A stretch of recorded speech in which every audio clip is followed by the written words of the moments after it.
तुम्हारे पास तो केवल यही विकल्प है कि तुम क्या करो या क्या ना करो, परंतु परिणाम तुम्हारे वश में नहीं है। पार्थ, कर्म फल तुम्हारे वश में नहीं है।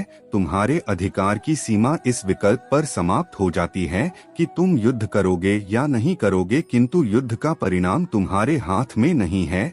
यदि तुम विजय चाहो भी तो आवश्यक नहीं कि विजय तुम्हारी ही हो जाए, तुम्हारी पराजय भी हो सकती है। किंतु यदि तुम विजय से मोहित नहीं होगे तो पराजय से भी नहीं घबराओ। यदि तुम यह सोचो पार्थ की चाहे विजय हो चाहे पराजय, किंतु तुम तो केवल इसलिए युद्ध कर रहे हो कि युद्ध करना तुम्हारा कर्तव्य है, तो विजय के सुख या पराजय के दुख का प्रश्न ही नहीं उठता। विजय और पराजय, जीवन मृत्यु, सुख और दुख के प्रश्नों में ना उलझो और युद्ध करो। यदि इस युद्ध में तुम्हारी विजय हुई तो पृथ्वी का राज्य और यश भोगो, और यदि वीर गति को प्राप्त हुए तब भी यश के साथ साथ स्वर्ग पाओगे। इसलिए हे कौते, उठो, सुख दुख लाभ हानि जय पराजय सबको समान समझो और युद्ध करो। यही तुम्हारा क्षत्रिय कर्तव्य भी है और मानव धर्म भी, और जो विजय से हो और ना पराजय से दुखी वही स्थित प्रज्ञ है। यही कर म योग है। तुम सर्वश्रेष्ठ धनुर्धर हो, परंतु यदि तुम्हारा आखिर तनिक भी इधर से उधर हो जाए तो तुम चुक जाओगे। तुम्हारा अधिकार तुम्हारे वाण संधान पर है,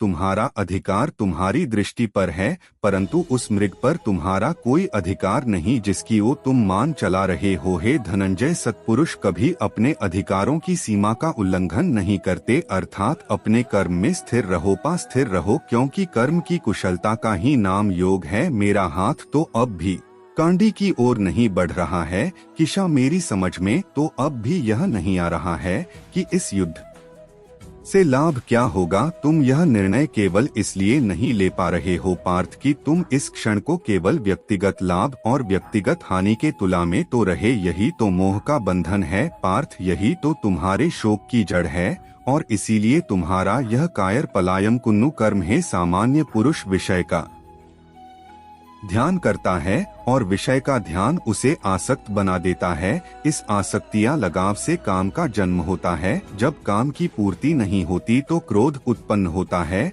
जब क्रोध उत्पन्न होता है तो विषय के प्रति मोह और बढ़ जाता है, और जब मोह और बढ़ जाता है पार्थ तो सोचने की शक्ति भटक जाती है। जब सोचने की शक्ति भटक जाती है तो बुद्धि का नाश होता है, और जब बुद्धि का नाश होता है तो मनुष्य का सर्वनाश हो जाता है।